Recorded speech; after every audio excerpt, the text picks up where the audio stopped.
Okay, Hispanic, Latino, Latinx. These are all terms to describe people of Latin America or Spanish descent.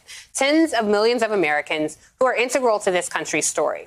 So in an effort to be as inclusive as possible, I've often used the gender-neutral term Latinx on this show. I've used it in segments about Afro-Latinx representation in film and about immigration in the future of the Museum of the American Latino. But it's not a widespread term. According to Pew, only 3% of Latinos use Latinx to describe themselves. And I have to say, every time I say it, it kicks up a comment storm on social media. So some folks have all the feelings, so I really wanted to talk about it. So joining me now is former Florida Congressman Carlos Curbelo and Jonathan Jace Green, DACA recipient and Vice President of Programs at Marguerite Casey Foundation. Thank you both for being here. Jonathan, I want to start with you here, and I want to make it clear to our viewers that neither of you on this panel today represents every single person of Latino, Latinx descent.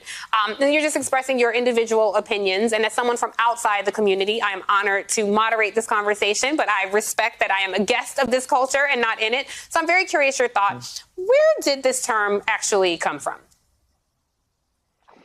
I think what's really important to know about this term and this conversation is that for a long time, Latinx, Latino, Hispanic communities have been in a perpetual conversation about what to call ourselves, right? So to see the U.S. government create the term Hispanic in the 1970s, and then communities fight back and say, actually, no, we want to be called Latino in the early 2000s. And I think what this conversation around Latinx has been grounded in has been to be able to make sure that we have language that is inclusive to queer, trans, and gender nonconforming people like myself, who are not at the center of our Latinx community. As someone who was born in Panama and Spanish is my first language, I really appreciate the push to find language that better includes people like me into the conversation, whether it is using the word Latinx, Latine, or Latin Americans. I think that is a really important conversation. All right, Congressman, I'll turn to you because I know you have a different take. And I have to say, our producer, Arlen, who worked on this segment, she uses the term, but even she says that she didn't learn it until she was in college. What's your thought on the term? So, Tiffany, I think this is a great discussion. The first thing I want to say is I think any individual has the right to request to be called whatever it is that they prefer. Now, when we're talking about entire peoples and cultures, I do think that this use by media and others of the term Latinx is an imposition on the community. As you said, very few Latinos in this country identify with that term, use it. A lot of them have never even heard it. And I think it also reflects a misunderstanding of the Spanish language.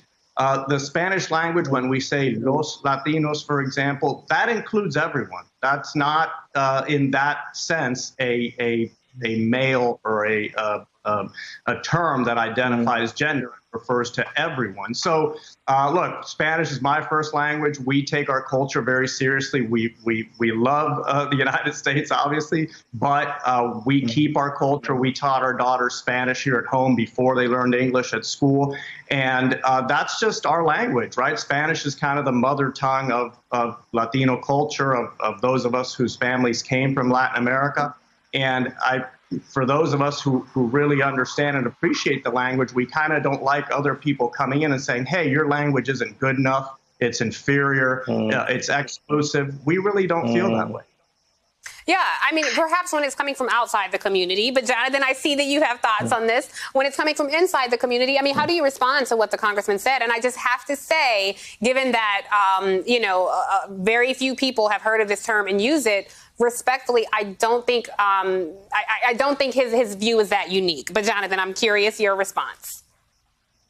Yeah, I definitely reject the premise that this is a term that is being imposed on us as a community. As someone whose native language is Spanish, and being a part of the community, I think it's really important that we recognize the call that people are issuing to all of us. I think what's really important to recognize is that this conversation about including queer, trans, and gender nonconforming folks is both happening here in the United States, but also throughout Latin America. Just 2 days ago, Argentina added the letter X to their gender markings of their state IDs to give recognition to gender nonconforming folks in their country. So one, I want to make sure that people understand that this is a conversation that we're also having internally. It is not just being imposed to us by outsiders. And then two, I think it would be remiss to not use this moment, to not use this conversation, to talk about the members of our communities who are not at the center, who are marginalized, to talk about queer, trans, gender nonconforming folks, to talk about Black people in Latin America, you know, and the anti-Blackness that has been a part of our culture, right? Like, I am very proud to be of the community, and also my belonging has been questioned from the minute I was born. So that is what we want to talk about. All right, I think that's a good point, and we certainly tried to have those conversations on this show. Go ahead, Congressman. And can I just, before you respond, I do just want to throw up your tweet, Congressman, because I think when it gets to politics in this, it's weird that you and Congressman Gallego, a Democrat, are on the same side of this, and you are, you know, you say, hey, you want to stop, you want to win Spanish communities, stop using the term Latinx. So please go ahead and respond to Jonathan.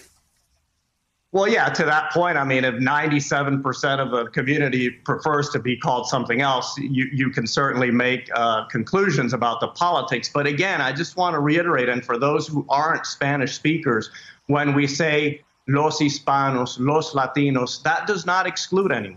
That does not exclude anyone. It includes all the people. When we say los colombianos, something else, you know, the birds, los pájaros, that includes all the birds. So again, I just really do think that this is an imposition. I think that cultural elites are essentially telling Spanish speakers, hey, your language is insufficient, it's not good enough, so we're going to use this term and you all have to accept it. And again, for any individual, I understand, hey, please refer to me as, you know, whatever the preference is. But when you're talking about an entire culture, I think you need to be sensitive to everyone, right? And a thorough understanding of the Spanish language indicates to anyone that it isn't exclusionary. Just because people think it is, or because English-speaking people think it is, doesn't mean it actually is.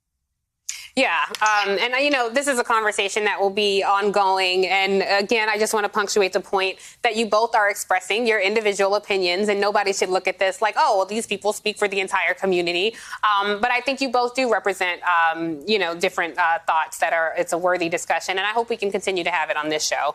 And perhaps the best thing to do is just ask people how they prefer to be identified for those of us outside the community. So thank you both. Thank you, Carlos Curbelo and Jonathan J. Screen.